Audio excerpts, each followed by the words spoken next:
Shalom Bruchim Habaim. Welcome to this video. Today we are going to look at how to express in Hebrew may or might.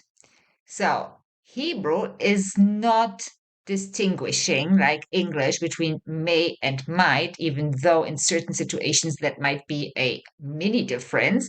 But Hebrew also has two words for that, but for completely different reasons. So, lean back, get comfy. I'm looking forward to teaching it to you. So I have put here might because my examples will be with might. So this expresses uncertainty, and it is either for better or for worse. You might look forward to something that is happening, like winning the lottery. So it's something positive, or a danger, something unwanted, like losing a flight. This is how you use it in English, but you don't make the distinction whether you're looking or whether you're expecting something positive or something negative. And the first sentence, like most of the example sentences that I have, come from the weekly lessons. In the last weekly lesson, we talked about rising fuel prices and how that might affect everybody's summer vacation. So there was a sentence, and I shortened it a bit, that went like this. Not only drivers might have to pay more.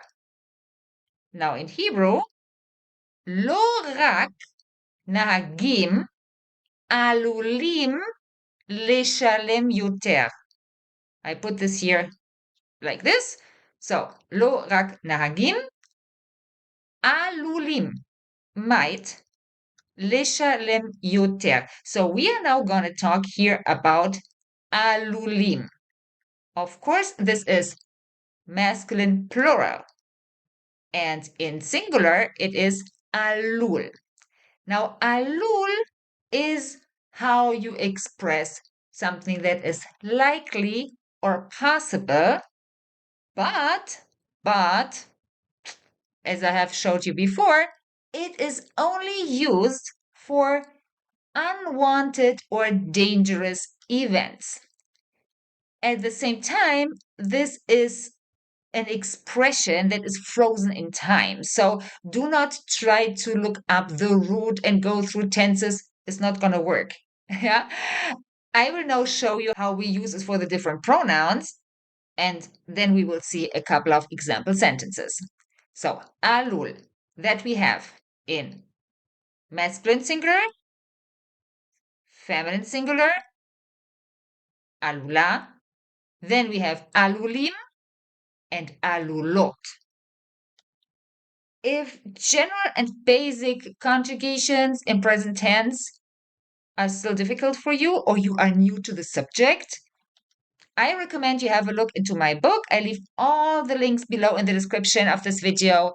There is a book that explains the absolute basics of Hebrew verbs, and there is a collection with drill sheets. This is not the same as the verb course where we actually go in between binyanim and really into depth.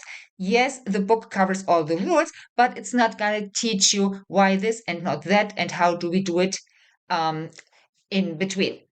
Okay, back to the video.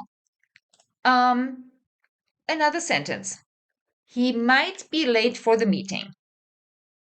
הוא עלול לאחר לפגישה. So this is something that we think is not desired or a danger. But if we look at this sentence here, they might move from one flat to another. You can look at it in both ways. You could think, oh my God, they might move. These nice neighbors might move, and who knows who's coming. Or you say, finally, well, they might move. Yeah, like finally. So it depends on the situation. And this is where Hebrew makes a distinction. So the first one, you now know, here we use alul. Hem alulim לעבור דירה. This is when we think this is not a desired event in the future. If we think this is either neutral or a good thing, but at least neutral, then we say הם עשויים לעבור דירה. עשויים. Here in big, okay? Yes, this comes from la asot, but it is not like they were made of or made to. This is just the way it is used. And as you can see, there's also no additional preposition here, which you need when you say this is made of wood, for example. This is when you also use asui, but you need a preposition. Here, there is no preposition, and we use this in this kind of context. So, asui, likely possible, but for desired or neutral outcomes. This is how we conjugate it. Asui, asuya, asuyim, asuyot. And now we come to the sample sentence. She might marry him. Could be a completely neutral sentence, like, yeah, it's a possibility. I don't have an opinion about that. Don't think there is a problem. Or I think she might end up marrying him, like, oh my God. So, again, two possibilities. If we think it's not a good thing, then we say, היא עלולה להתחתן איתו. But if it's neutral or even a good thing, then we say, היא עשויה להתחתן איתו. You see? So here we have it. It's either alul or asui. Okay, so this is now the big overview in general how we express may, might in Hebrew. But watch out. There are also cases where you shouldn't use this possibility. You know, there are things where you say, yeah, but it ticks all the boxes, so why don't you use it?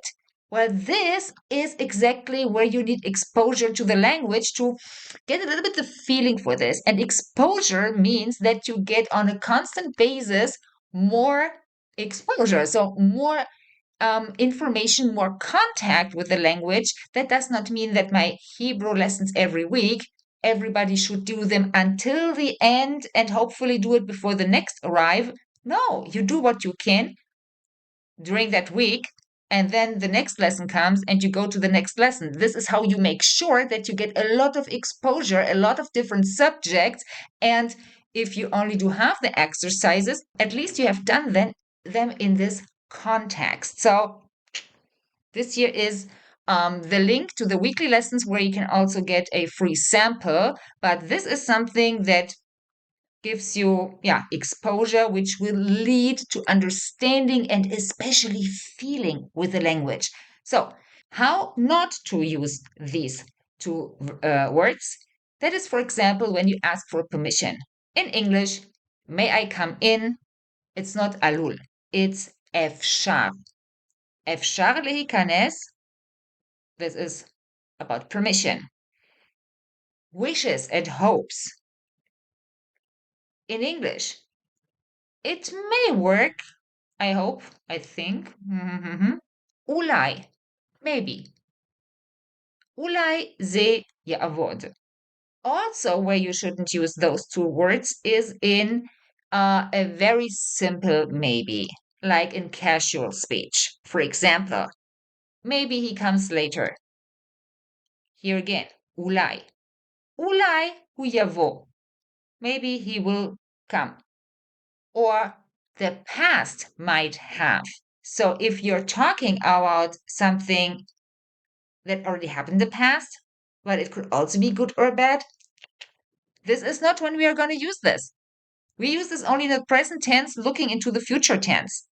So when you say he might have forgotten, אולי הוא שכח.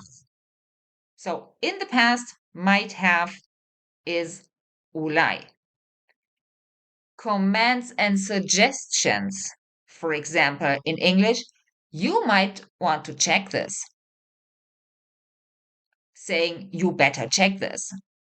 So then you also say, אולי כדאי לבדוק את זה. Maybe it's worthwhile checking this. Okay? Okay, cuties, I'm so happy you were here today and gave me the opportunity to teach you this. I think these are two words that really lift your Hebrew instantly, and also it decodes what you hear. Okay, and don't forget to check out the free lessons of the weekly Hebrew. That will also propel forward your Hebrew through weekly exposure. Okay, I hope I see you in the next lesson. Neshikot, shalom.